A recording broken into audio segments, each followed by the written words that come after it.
호주 남부 빅토리아주 모닝턴 부두. 스쿠버들이 불가사리를 건져 올리고 있다. 이 불가사리는 북태평양의 원산지인 아무르 불가사리다. 지난 94년 이 종이 유입된 이래 호주 남부 전역으로 확산되고 있다. 이러한 종의 이동은 전 세계적으로 진행되고 있다. 1984년까지 지중해 수중 토착식물이었던 포시도니아가 열대 녹조류 칼리포의 침입으로 사라져가고 있다. 흑해산 얼룩무늬 담치는 바다 건너 미국 오데오에 확산돼 우점종이 되었다. 대서양의 빛 해파리는 흑해로 이동해 어족 자원을 고갈시키고 있다. 그리고 북태평양 아무르 불가사리와 식물 플랑크톤 짐노디움 카테나튬은 호주로 건너가 양식업계에 피해를 주고 있다.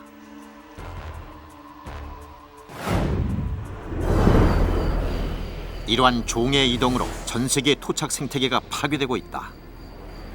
그렇다면 이들 생물 종들은 어떻게 이동하게 됐을까? 과학자들은 대양을 오가는 선박에 주목하고 있다. 외양 선박들은 엄청난 양의 바닷물, 밸러스트 워터를 싣고 다닌다. 이 속엔 우수한 외래 침입종이 들어있다.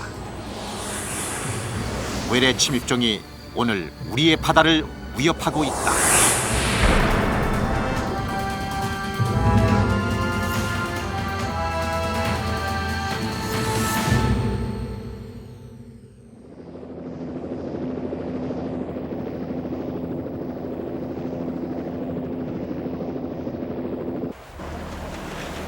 경남 남해의 한 양식장. 담치 수확이 한창이다. 담치는 추운 겨울을 제외하곤 1년 내 수확이 가능하다. 걷어올린 자리에 금방 새로운 담치가 달라붙어 잘 자라기 때문이다. 흔히 홍합으로 불리지만 사실 이들은 우리나라 토종 홍합이 아니다. 대서양 지중해가 원산지인 외래종 지중해 담치다. 지중해 담치는 수온에 관계없이 우리나라 해역 어디든 잘 자란다.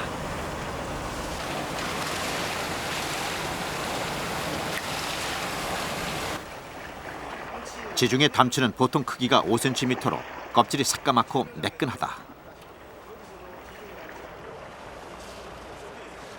이 지중해 담치는 원래 종의 기원으로 봤을 때는 우리 북태평양이나 남태평양의 태평양 지역이 아니고 대서양 지역에서 시작된 종으로 보고 있습니다. 그래서 거기서부터 여러 가지 경로를 통해서 지금 뭐 우리나라를 포함한 일본이나 이런 동남아 지역까지도 다 번져나간 그러한 외래 유입종, 대서양으로부터 시작한 외래 유입종으로 보는데 이 종이 살아가는 데 있어서 대서양과 태평양 환경이 다름에도 불구하고 태평양에서도 굉장히 많은 개체수를 유지하게 왕성한 번식 능력을 보이고 있다는 거죠. 지중해 담치 양식은 인공적으로 종패를 붙여 키우는 다른 양식과는 달리 줄만 내려놓으면 된다. 그러면 담치 유생들이 저절로 와서 달라붙는다.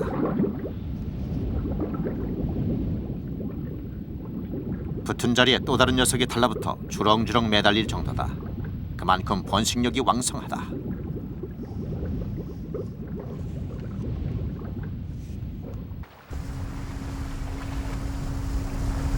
서해 천수만. 지난 5월 제작진이 이곳을 찾았을 때는 바닷물이 적조가 온 듯 벌겋게 변색돼 있었다.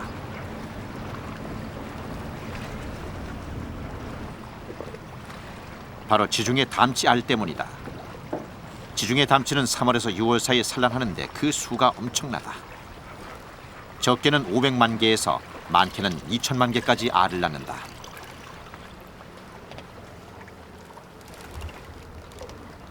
4월 말에서부터 5월 초 사이에 이 전 바다가 이렇게 적조하고처럼 전부 바다가 이렇게 형성이 다 되고 있어요. 이렇게 벌겋게. 지중해 담치 알은 해류를 타고 떠다니며 정착할 곳이 있으면 어디든 달라붙는다.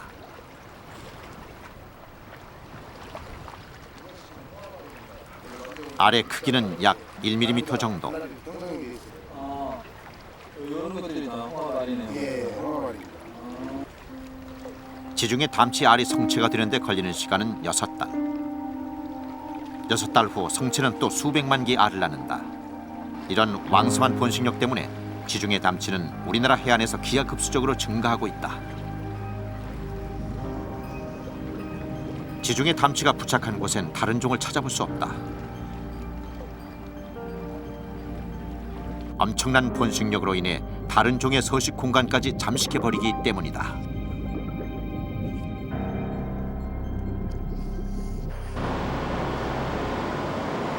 그렇다면 지중해 담치는 어떻게 우리나라에 들어온 것일까? 제작진은 시멘트를 싣기 위해 옥계양로로 입항한 외양선박을 조사해보기로 했다.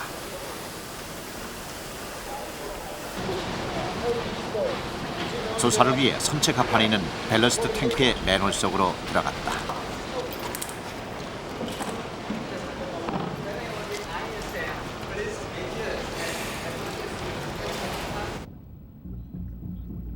이 선박은 짐을 싣지 않은 채 빈 배로 왔기 때문에 밸러스트 탱크가 바닷물로 가득 채워져 있다. 육안으로 보기에 맑아 보였지만 많은 부유물질들을 확인할 수 있었다. 이 물은 시멘트를 실으면서 옥계항에 버려지게 된다. 그렇다면 이 속엔 어떤 생명체들이 살고 있을까? 명철수 박사팀의 도움을 얻어 실험 조사에 들어갔다. 우선 플랑크톤 네트로 플랑크톤을 채취했다.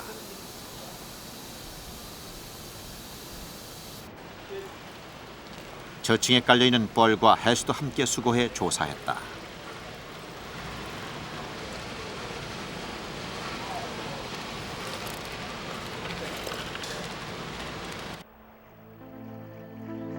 조사 결과 식물 플랑크톤과 해조류 등 많은 종류의 생물들이 발견됐다. 이 중에는 상당수의 외래종도 있었다.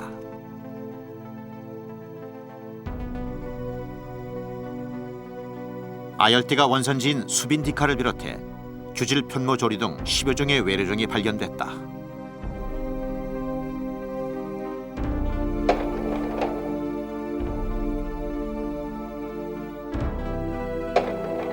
또한 실험실에서 미확인 생물들을 한 달간 배양하자 놀라운 결과가 나왔다.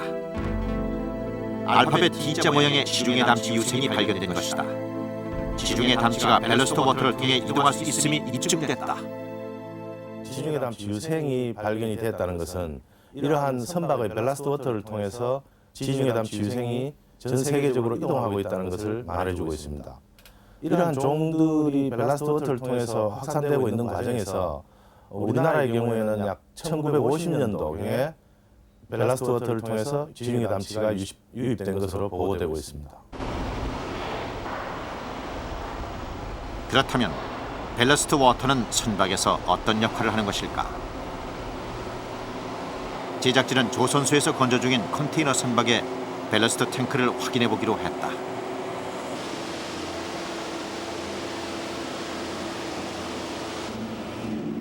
맨홀 안으로 들어서자 니로처럼 얽혀있는 밸러스트 탱크가 나타났다.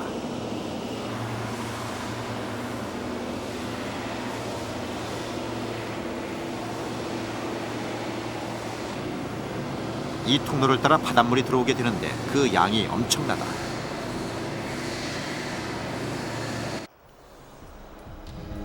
선정량 25만 톤급 선박의 경우 대략 10만 톤의 밸러스트 워터를 채운다. 이는 20층 높이 아파트 5개 동을 채울 수 있는 양이다. 선박 무게의 40%를 차지할 만큼 많은 양의 물을 채우는 이유는 무엇일까? 선박에 짐을 실었을 때는 굉장히 깊이 잠기는데 짐을 풀었을 때는 배가 굉장히 많이 뜨고 있습니다. 이러한 뜬 상태에서 항해를 할 경우에 파도라든지 태풍에 밀리게 되어가지고 선박을 항해할 수 없습니다. 만약에 계속 항해를 한다면 조선이 안 되기 때문에 이러한 경우 해수를 선박의 일정한 탱크 안에 공급을 해가지고 선박의 안전성을 유지하게 됩니다. 짐을 싣지 않은 상태에서 선박의 흙수선은 수면 위로 많이 올라와 있다. 이 상태에서 운항하면 약간의 풍랑에도 배가 쉽게 전복될 수 있고 또한 스크류가 물에 충분히 잠기지 않아 선박이 추진력을 얻을 수 없다.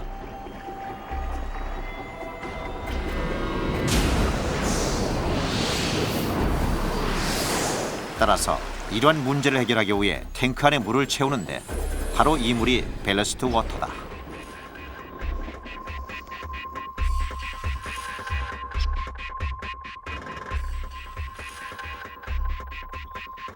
밸러스트 워터는 선박의 바닥뿐 아니라 앞쪽, 측면, 그리고 화물을 싣는 칸에도 채운다.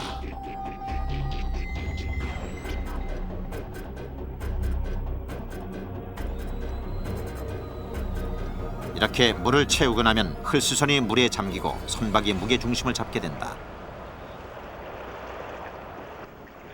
이러한 상태에서 선박은 풍랑을 만나도 좌초되지 않고 안전하게 운항할 수 있는 것이다.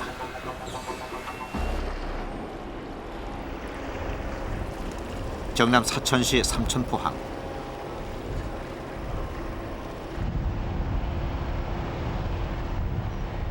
호주에서 화력발전소용 무연탄을 실은 벌크선이 입항했다. 이 선박의 선정량은 15만 톤. 싣고 온 석탄의 하역 작업이 진행되고 있다.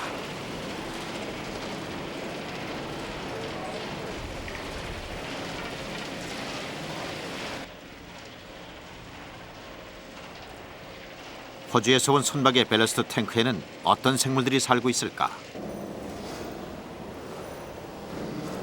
선박의 측면 밸러스트 탱크를 조사해 보기로 했다. 탱크 안은 비어 있는 상태다.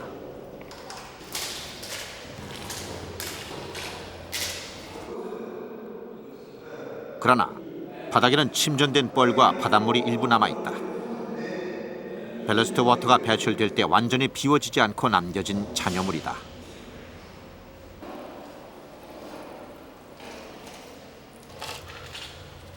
제작진은 뻘과 해수를 채취해 이 속에 어떤 생물체들이 살고 있는지 조사해 보기로 했다.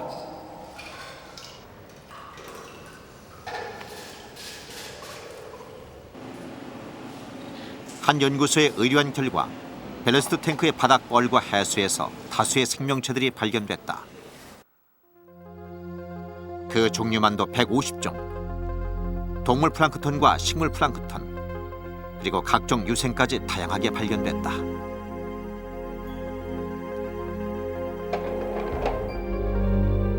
스켈레톤네마 코스타툼과 파랄리아 술카타. 이들 종은 적조를 유발시키는 식물 플랑크톤이다. 또한 상당수의 외래종도 발견됐다.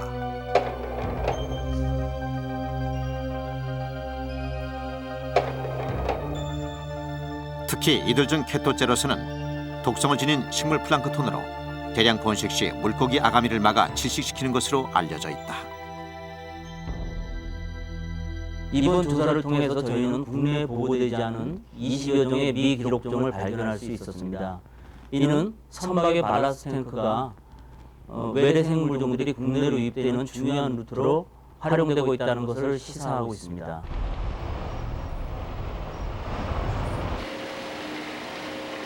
석탄 하역 작업이 끝나면 선박 밸러스트 탱크 안에 물을 채우는데 벌크선의 경우는 화물을 싣는 칸에까지 바닷물을 채운다.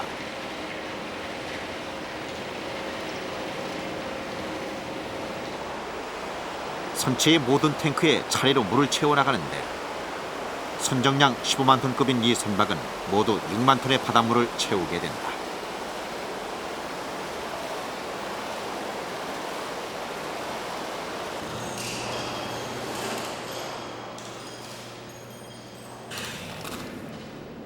바닷물을 채우고 난 밸러스트 탱크 안은 어떤 모습일까?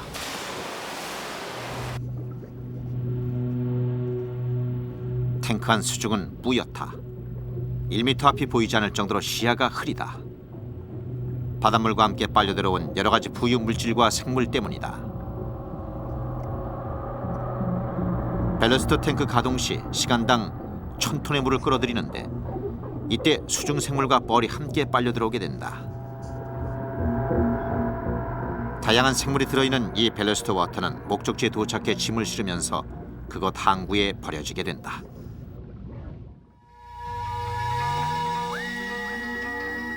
전 세계적 차원의 교역은 종의 이동을 불러왔다. 선박을 통해 하루에 이동하는 생물은 3천여 종. 외래종을 실은 밸러스트 워터는 지금도 우리의 항구에 버려지고 있다.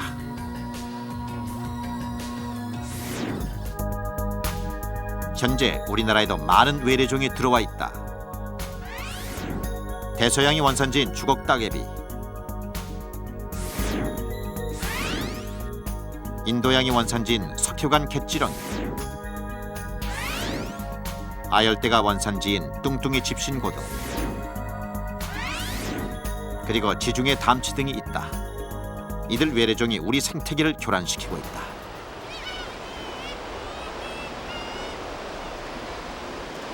울죽은 서생면 다시마 양식장. 이곳 어민들에 의하면 수확량이 예전 같지 않다고 한다. 바로 지중해 담치 때문이다. 다시마가 붙어야 할 곳에 지중해 담치들이 붙어 자라고 있다. 다시마 사이사이에 자리 잡은 지중해 담치는 다시마 성장을 방해할 뿐 아니라 부착력을 약하게 만들어 파도나 태풍에 쉽게 다시마가 떨어지게 만든다.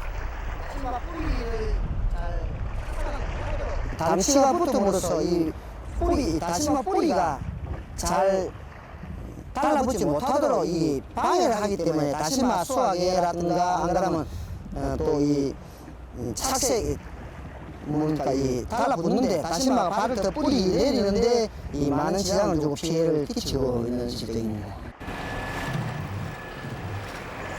인근의 멍게 양식장을 찾았다. 이건 역시 지중해 담치로 인해 피해를 보고 있다. 양식장 줄에는 멍게보다 담치가 더 많이 붙어 있다. 줄에 달린 지중해 담치와 멍게의 비율은 8대 2. 멍게 양식장인지 담치 양식장인지 구분이 힘들 정도다.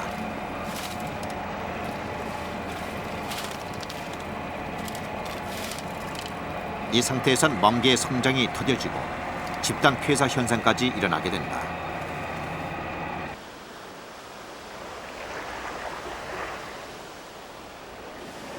지중해 담치가 세력을 넓혀가면서 우리나라 토종 홍합은 서식지를 잃어가고 있다. 구룡포 일대에서 흔히 볼 수 있었던 홍합은 이제 깊은 바닷속에서나 볼 수 있다.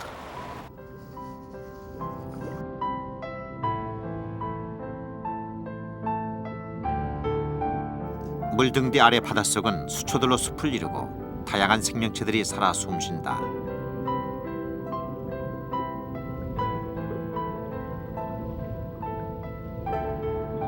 홍합은 이런 깨끗한 환경에서 서식한다. 어른 손바닥 크기만한 이 홍합은 3년 정도 자란 것이다.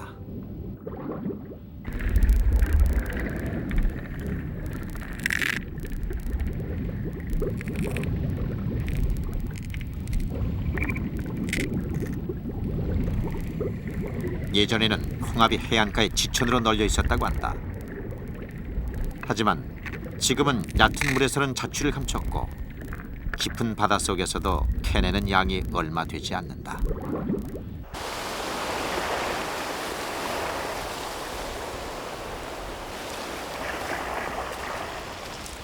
해녀들이 캐내온 홍합을 보면 껍데기의 각종 부에 흰 반점을 발견할 수 있다. 우리나라 토종 홍합만의 특징이다. 반면 지중해 담치는 전체적으로 짙은 검은색을 띈다. 맛은 이게 육질이 쫄깃하고 구수하고 이거는 감칠맛이 나고 그렇죠. 양식홍합 이거는 살이 무르고 작고 이게 맛없죠. 이거는 한 10년 그간 그 정도로 해도 이게 맛있었습니다. 토종홍합이 맛있습니다. 예. 그런데 지금은 이게 막 구경하려고 해봤습니다. 이거 있던 자리에 이거 양식홍합 이거 담치라는 이게 다 차지하고 있죠. 자리를. 지중해 담치와 홍합은 형태상으로 확연한 차이를 보인다. 홍합은 지중해 담치에 비해 속이 꽉 차 있고 폐각 안쪽에 밝은 무지갯빛을 띠는 반면 지중해 담치는 검은색을 띈다. 지중해 담치는 폐가 가장자리가 많이 구부러져 있고 홍합은 완만하게 뻗어 길쭉한 형태를 보이고 있다.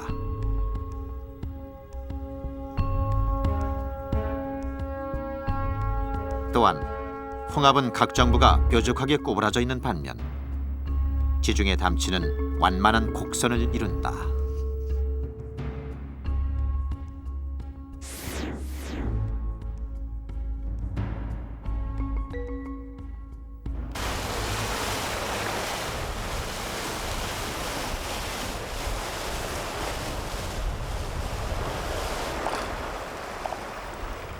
토종홍합이 외래종에게 밀리는 현상은 육지로부터 멀리 떨어진 섬에서도 일어나고 있다.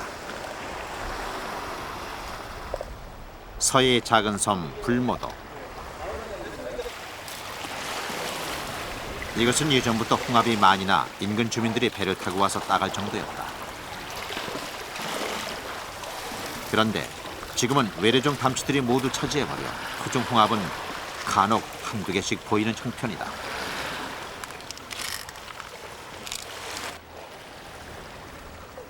이것을 점령한 종은 진주 담치. 지중해가 원산지로 지중해 담치에서 분화된 종이다. 형태상으로 지중해 담치와 비슷해 육안으로 구별이 힘들다. 이놈 역시 번식력이 왕성해 섬의 갯바위를 뒤덮고 있다.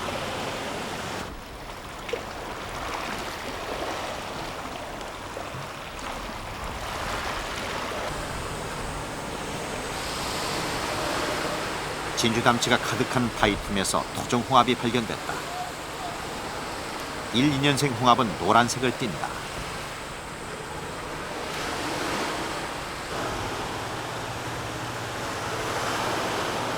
어민으로 지금 이제 겨울에는 시장 판매도 많이 하지만은 여름 같은 경우에는 이 관광객들한테도 상당한 이 관광 상품이 되거든요.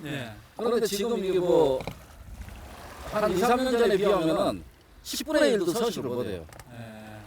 이 진주 담치한테 완전히 잠식을 당해요.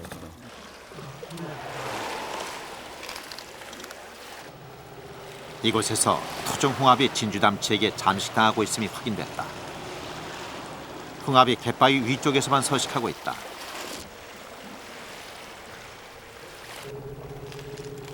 원래 바닷물과 맞닿는 해안 아래쪽이 홍합의 서식지이지만 해안 위쪽으로 밀려나 있고 갯바위 아래쪽을 진주 담치가 차지하고 있다.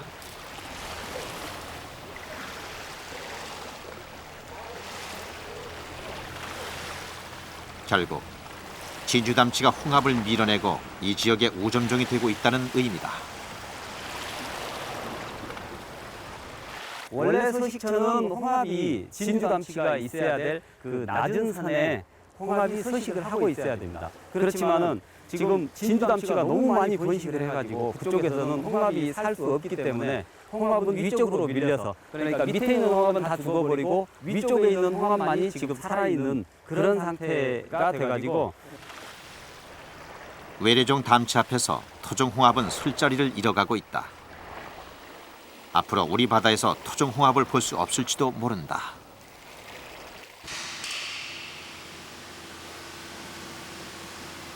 외래종 담치의 공격력은 생태계 파괴에 그치지 않는다. 부산 기장에 위치한 넙치 양어장. 육상 양어장은 해수 관로를 설치해 신선한 바닷물을 계속 공급해줘야 한다. 그런데 해수 관로가 수시로 막혀버린다. 바로 담치 때문이다. 걷어낸 관로 안에 진주 담치가 꽉 차 있는 것을 확인할 수 있다.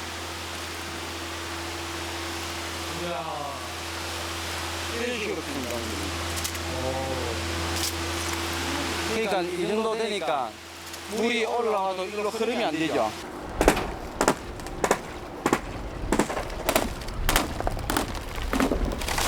배관 전체가 진주 담치로 꽉 차 있다. 이 정도로 담치가 차게 되면 바닷물을 거의 끌어들이지 못한다. 그래서 양어장에서는 1년에 2차례 관로를 교체하고 있다.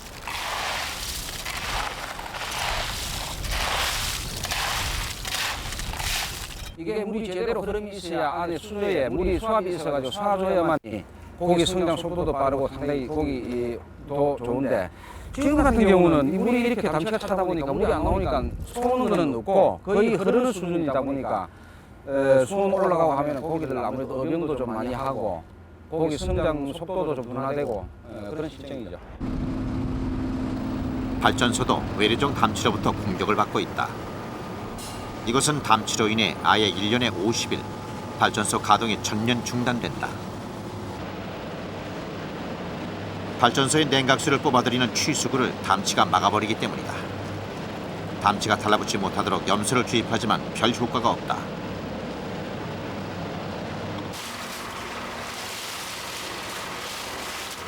따라서 발전소마다 연중 행사처럼 취수관로에 담치 제거 작업을 벌이는데 한 번 걷어낸 담치의 양이 5톤 트럭 3대 분량이나 된다. 국립수산진흥원은 부산 가덕도와 경남 진해, 거제 등 47군데 진주 담치를 조사한 결과 전신마비와 심장마비 등을 일으킬 수 있는 마비성 폐류 독이 기준치를 초과해 검출됐다고 밝혔습니다. 해마다 봄철이면 담치류에 대한 마비성 폐류독 주의보가 내려진다.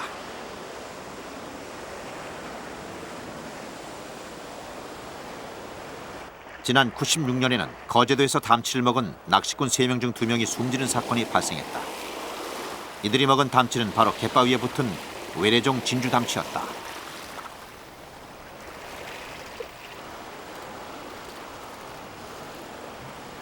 당시 사건의 유일한 생존자인 이상호 씨. 그는 보름간 전신마비와 의식불명 상태를 겪었다. 한 30분 지나니까 이제 그때는 이제 입술이 붓고 입술이 부으면서 이제 몸이 자꾸 마비 증상이 와가지고 야 우리 이제 큰일 났다 이게 잘못 먹은 모양인데 그러다가 전부 다 토해내자가 전부 다 손가락을 입에 넣고 물로 마저 손가락을 넣고 전부 토해냈습니다. 그 토해내고 나서 결국 2시간이 다 돼가지고 배가 오는 그 이제 우리 하고 시간을 정해놓은 배가 오는 것을 보고 그때 나는 쓰러져 버렸습니다. 이러한 마비성 폐류독으로 인한 사망 사고는 80년대부터 주기적으로 나타나고 있다. 주목할 것은 모두 외래종 담치에게서 발생했다는 점이다. 사람의 목숨을 앗아갈 정도로 치명적인 폐류독. 폐류독의 원인 생물은 알렉산드림이라는 식물 플랑크톤이다. 알렉산드림을 먹은 담치는 사시톡신이라는 마비성 독성을 축적하는데 이 담치를 사람이 먹으면 신경마비를 일으켜 사망하게 된다.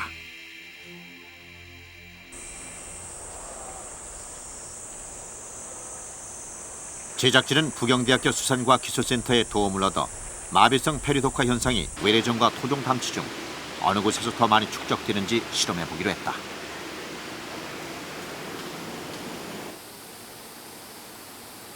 홍합, 지중해 담치, 진주 담치를 100개씩 넣은 각 수조에 알렉산드림을 꾸준히 주입해 각각의 독화 정도를 측정했다.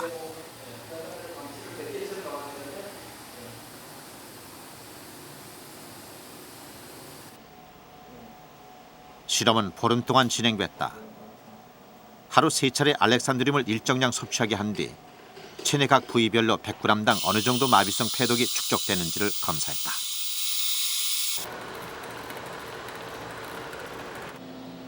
결과는 놀라웠다. 홍합은 69 마이크로그램의 폐류독이 검출된 반면 진주 담치는 4,000 마이크로그램, 그리고 지중해 담치는 홍합의 100배가 넘는 7,100 마이크로그램이 검출됐다. 이러한 수치는 인간이 담치 한 개체를 섭외했을 경우라도 곧장 사망에 이르게 할 수 있는 수치입니다. 한편 국내 연안에서는 외래종인 진주담치와 지중해 담치의 서식처는 점차 확장되고 있으나 토종인 홍합의 서식처는 점차 축소되고 있는 실정입니다. 이는 쉽게 독화가 유발되는 이와 같은 외래종으로부터 인간의 생명이 위협받을 가능성이 점차 높아지고 있는 것을 시사하는 바입니다. 외래종 담치가 토종 홍합을 밀어내고 점점 서식지를 넓혀가는 가운데 이제 이들은 생태계 파괴를 넘어 인간의 생명까지 위협을 가하고 있다.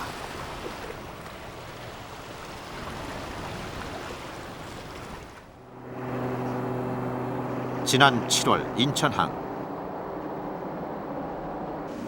자동차 선적을 위해 미국 오클랜드를 출발한 한 선박이 인천항에 입항했다. 이 선박의 밸러스트 워터는 어떻게 처리되는지 살펴봤다. 미국 오클랜드 항에서 밸러스트 워터를 채운 것으로 기록되어 있다. 그리고 이 물은 화물을 선적하면서 우리나라 항구에서 버려졌다. as of now, we don't have any message or any regulation from Korea that there is necessary to exchange ballots in Korea. We don't hear any regulation that we are not allowed to pump out ballots. 제작진은 어떤 생물 종들이 우리나라에 버려졌는지 확인해 보기로 했다. 탱크 안은 거의 비워진 상태. 바닥에 약간의 해수와 뻘이 남아 있다. 그런데 이곳에서 살아있는 개가 발견됐다.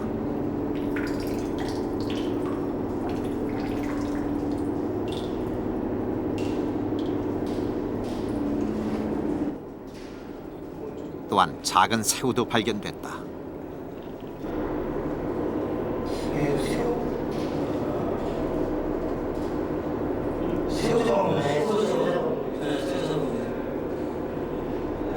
개가 새우를 잡아먹고 있다. 밸러스트 탱크 안은 하나의 작은 생태계를 이루고 있었다.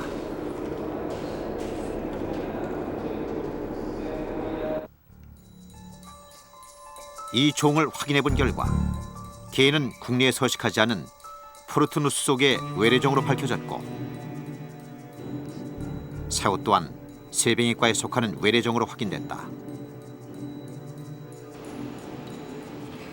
그리고 미세 플랑크톤을 조사한 결과 놀라운 종이 발견됐다. 슈도니츠시아, 굴과 조개류의 독화 현상을 일으키는 독성 플랑크톤이다. 이를 사람이 먹었을 경우 기억상실증을 유발할 수 있고 심하면 목숨도 잃게 된다. 실제 캐나다에선 사망한 사건도 있었다. 우리는 이미 육상 생태계에서 황소개구리의 침입과 같은 무서운 환경 재앙들을 경험을 해왔습니다. 현재도 경험을 하고 있고, 마찬가지로 바다에, 즉 해양 생태계에서도 현재 무수한 외래종들이 우리의 고유한 생태계로 유입이 되고 있습니다. 만약에 우리가 외양 선박의 그 발라스트 워터에 대한 관리나 감시를 소홀히 할 경우에 해양 생태계에서 황소개구리의 사례보다도 더 무섭고 큰 생태계 교란을 경험할 가능성이 충분히 있습니다. 지금도 외양 선박의 발라스트 워터를 통한 외래 종들의 유입이 많은 지금 무역항에서 그대로 일어나고 있는 상황입니다.